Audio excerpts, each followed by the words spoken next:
बिस्मिल्लाहिर्रहमानिर्रहीम। अस्सलाम वालेकुम students, welcome to my channel ready to math study. Students, पिछली क्लास में हमने चैप्टर नंबर 1 नंबर्स उसकी एक्सरसाइज 1.1 का क्वेश्चन नंबर 8 कंप्लीट किया था। आज की क्लास में हम इसका क्वेश्चन नंबर 9 सॉल्व करेंगे।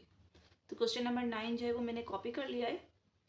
क्वेश्चन है आपके पास, solve the following complex equations. आज हमें कॉम्प्लेक्स इक्वेशंस को सॉल्व करना है। उसका फर्स्ट पार्ट मैंने कॉपी कर दिया है।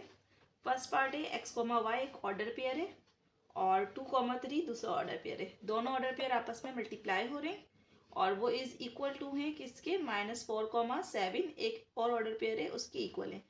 क्वेश्चन ये है कि इन दोनों का जो प्रोडक्ट है वो इस ऑर्डर पेयर के इक्वल है। तो यहाँ हमारे पास दो कॉम्प्लेक्स नंबर जो ये मल्टीप्लाई हो रहे हैं उसमें हमारे पास एक ऑर्डर पेयर जो है वो नॉन है और एक अननोन है, और हमें वही मालूम करना है कि हमारे पास जो x और y है उनकी वैल्यू कितनी है, यानी इस x की वैल्यू कितनी है और y की वैल्यू कितनी है वो हमें मालूम करनी है, ताकि हमें ये ऑर्डर पेयर भी पता चल जाए। तो सबसे पहले क्वेश्चन को कॉपी कर लेते हैं। क्वेश्चन है हमारे पास x, y एक ऑर्डर पेयर है और एक और ऑर्डर पेयर है 2, 3। ये दोनों ऑर्डर पेयर्स आपस में मल्टीप्लाई हो रहे हैं और ये इक्वल टू है -4, 7 एक और ऑर्डर पेयर के। तो स्टूडेंट, सबसे पहले हमें यहाँ पे ये चेक करना है कि दोनों ऑर्डर पेयर आपस में मल्टीप्लाई हो रहे हैं। और लास्ट टाइम हमने एक फॉर्मूला पढ़ा था कि जब ऑर्डर पेयर्स मल्टीप्लाई होते हैं तो उनका आंसर जो है वो किस फॉर्म में आता है वो हम यहाँ लिख लेते हैं कि अगर Z1 Z2 दो कॉम्प्लेक्स नंबर मल्टीप्लाई हो रहे होते हैं तो उनका जो आंसर बनता है ऑर्डर पेयर फॉर्म में AC - BD, AD + BC इस फॉर्म में आंसर बनता है। तो हम इस x और y का आंसर मालूम करने के लिए क्या करेंगे, पहले इन दोनों ऑर्डर पेयर को मल्टीप्लाई करवाएंगे, फिर उनका जो आंसर आ जाएगा उसको इसके इज इक्वल कर देंगे। तो इनमें से सबसे पहले ABCD की वैल्यू सेलेक्ट कर लेते हैं। A की वैल्यू बन जाएगी x और B की वैल्यू बन जाएगी y, C की वैल्यू बन जाएगी 2 एंड D की वैल्यू जो है हमारे पास 3 हो जाएगी। ये A, B और C, D इक्वल के बाहर वाला जो ऑर्डर पेयर है अभी हम उसे कुछ भी सॉल्व नहीं कर रहे। तो सबसे पहले हम इसको सॉल्व कर लेते हैं। तो A की वैल्यू x लिख देते हैं यहाँ और C की वैल्यू 2 लिख देते हैं, माइनस B की वैल्यू y लिख देते हैं और D की वैल्यू 3 लिख देते हैं, कॉमा, और यहाँ A की वैल्यू अगेन हम x लिख लेते हैं और इस D की वैल्यू हम 3 लिख देते हैं, प्लस इस B की वैल्यू हम y लिख लेते हैं और इस C की वैल्यू हम 2 लिख लेते हैं और इसको हम कर्ली ब्रैकेट में कर देते हैं। यह हमने इन दोनों ऑर्डर पेयर्स को मल्टीप्लाई कर दिया और ये इस इक्वल है किसके, -4, 7 उसको हमने कॉपी डाउन कर दिया। अब इन दोनों को मल्टीप्लाई कर लेते हैं। जब हम x को 2 से मल्टीप्लाई करेंगे तो ये हो जाएगा 2x और y जब 3 से मल्टीप्लाई हो जाएगा तो ये हो जाएगा 3y, कॉमा, और जब 3x से मल्टीप्लाई होगा तो ये बन जाएगा 3x और जब y 2 से मल्टीप्लाई होगा तो ये हो जाएगा 2y। ये इन दोनों का हमने प्रोडक्ट कर दिया और ये इज इक्वल टू हो गया -4, 7 की। यहाँ तक करने के बाद स्टूडेंट हम अपने ऑर्डर पेयर्स को कंपेयर कर लेते हैं। इसका फर्स्ट पेयर फर्स्ट से कंपेयर होगा, सेकंड पेयर सेकंड से कंपेयर होगा। तो 2x - 3y is equal to हो गया -4 के, कॉमा, और 3x + 2y is equal to हो गया 7 के।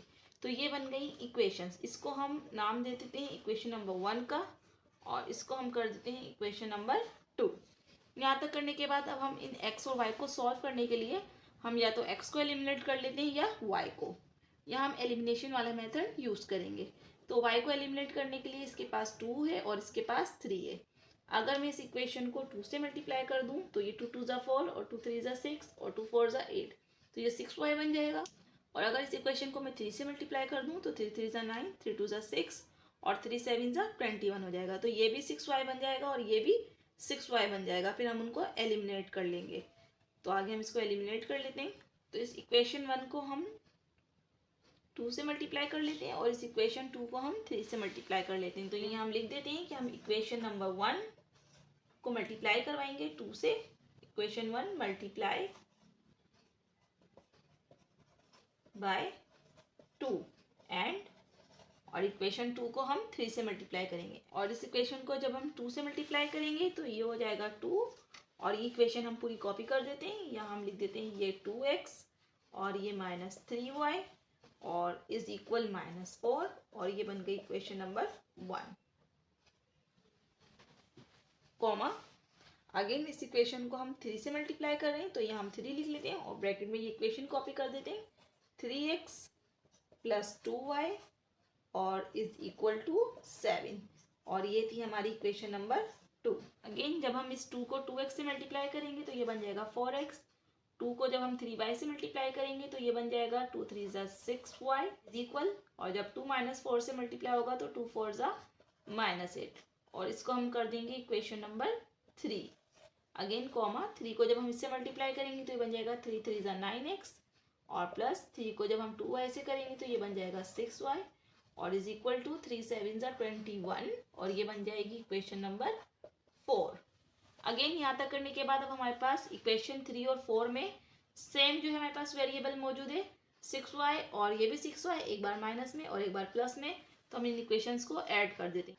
तो यहाँ हम लिख देते हैं ऐड इक्वेशन 3 एंड 4। जब हम इक्वेशन 3 और 4 को ऐड करेंगे तो उसके लिए हम ये कॉपी कर लेते हैं। 4x - 6y is equal to -8, और 9x प्लस 6y और is equal to 21।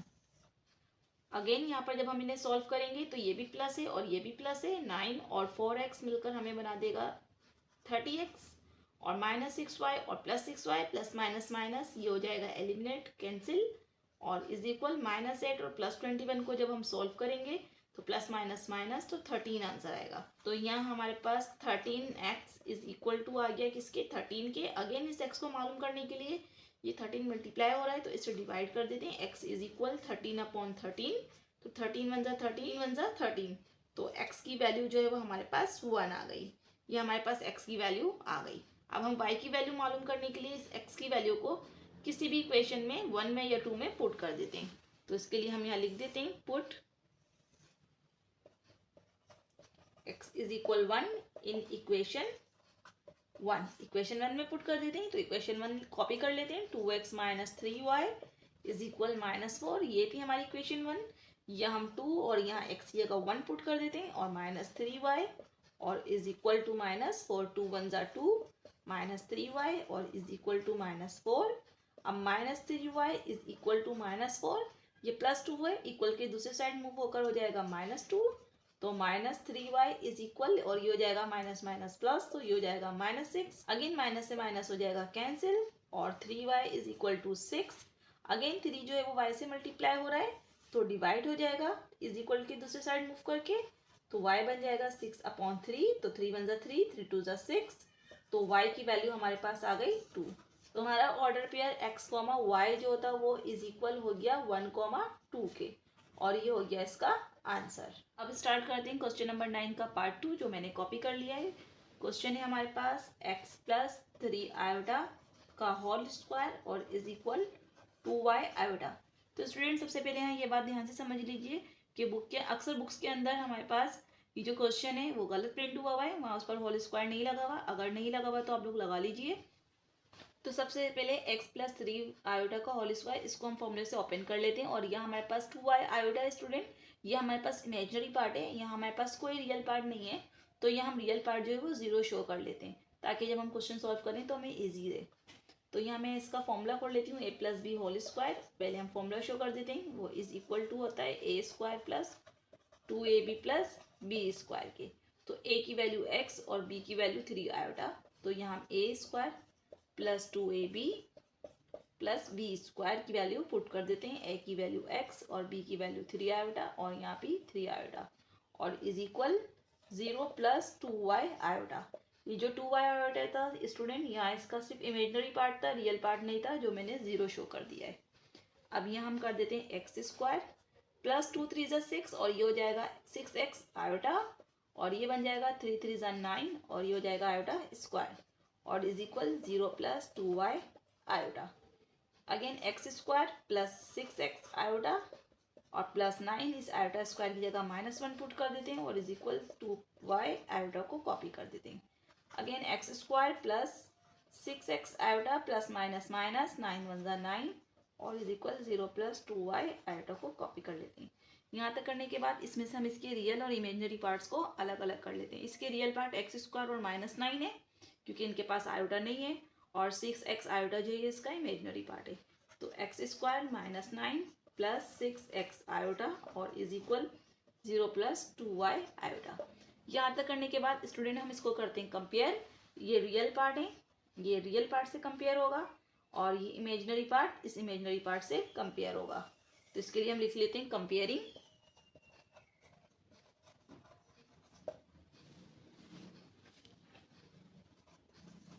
Real and imaginary parts.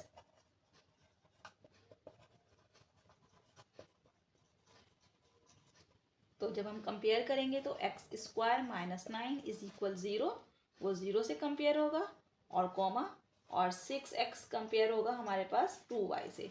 अच्छा, हम आयोटा को कंपेयर नहीं करेंगे क्योंकि आयोटा का मतलब है ये भी इमेजिनरी पार्ट और ये भी इमेजिनरी पार्ट। आयोटा का जो इसका इमेजिनरी पार्ट है 6x है और इसका जो इमेजिनरी पार्ट है वो 2y, इसलिए हम इनके पार्ट्स को कंपेयर करेंगे, आयोटा को नहीं करेंगे। अगेन यहाँ पे हमारे पास माइनस 9 है, मूव होकर प्लस हो जाएगा, ये बन जाएगा एक्स स्क्वायर इज इक्वल, जब माइनस 9 इक्वल के दूसरे साइड मूव होगा तो 0 प्लस 9 हो जाएगा और एक्स स्क्वायर इज इक्वल 9 हो जाएगा। हम इसका स्क्वायर रूट ले लेते हैं बोथ साइड। इसके लिए लिख लेते हैं हम taking square root. Square root लेने से हमारे पास x पर भी स्क्वायर आ जाएगा और ये हमारे पास 9 पर भी स्क्वायर आ जाएगा और इसका स्क्वायर रूट से कैंसिल हो जाएगा, ये हो जाएगा x और 9 का स्क्वायर रूट 3 और इसके आगे प्लस माइनस की साइन आ जाएगी क्योंकि हमने स्क्वायर रूट को सॉल्व करा है। अब इस x की वैल्यू को यहाँ हम पुट कर देते हैं। यहाँ हमारे पास x की दो वैल्यू है, एक है 3 और x की वैल्यू है हमारे पास -3। दोनों वैल्यू को हम यहाँ 1 बाय 1 पुट कर देते हैं। तो यहाँ हम लिख देते हैं put x is equal 3 and -3। तो यहाँ एक लाइन ड्रॉ कर लेते हैं बीच में और यहाँ x इज इक्वल 3 पुट कर देते हैं और यहाँ x इज इक्वल -3। तो 6x is equal 2y।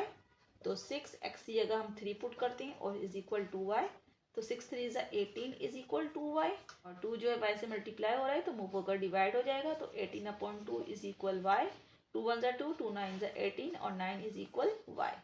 Again यहाँ पर भी 6x is equal 2y, 6x की जगह -3 पुट करते हैं इज इक्वल 2y। तो 6 3 इज 18 और ये -18 इज इक्वल 2y। 2 मूव हो जाएगा तो -18/2 इज इक्वल y और 2 9 18 तो ये -9 इज इक्वल 5। ये y के भी हमारे पास दो आंसर आ गए। अभी हम आंसर लिख देते हैं कि हमारे पास फाइनल आंसर जो आया, अगर x की वैल्यू 3 है तो y की वैल्यू 9 है और अगर x की वैल्यू -3 है तो y की वैल्यू -9 है। तो हम यहाँ लिख देते हैं कि अगर x की वैल्यू 3 तो कॉमा y की वैल्यू हमें 9 मिली एंड अगर x की वैल्यू -3 है तो हमें y की वैल्यू -9 मिली और ये हो गया इसका आंसर। तो ये था स्टूडेंट क्वेश्चन नंबर 9। अगली क्लास में हम क्वेश्चन नंबर 10 सॉल्व करेंगे। अगर आज की क्लास के हवाले से आपका कोई क्वेश्चन हो तो कमेंट सेक्शन में कर सकते हैं। मिलते हैं अगली क्लास में क्वेश्चन नंबर 10 के साथ। जब तक के लिए अल्लाह हाफिज़।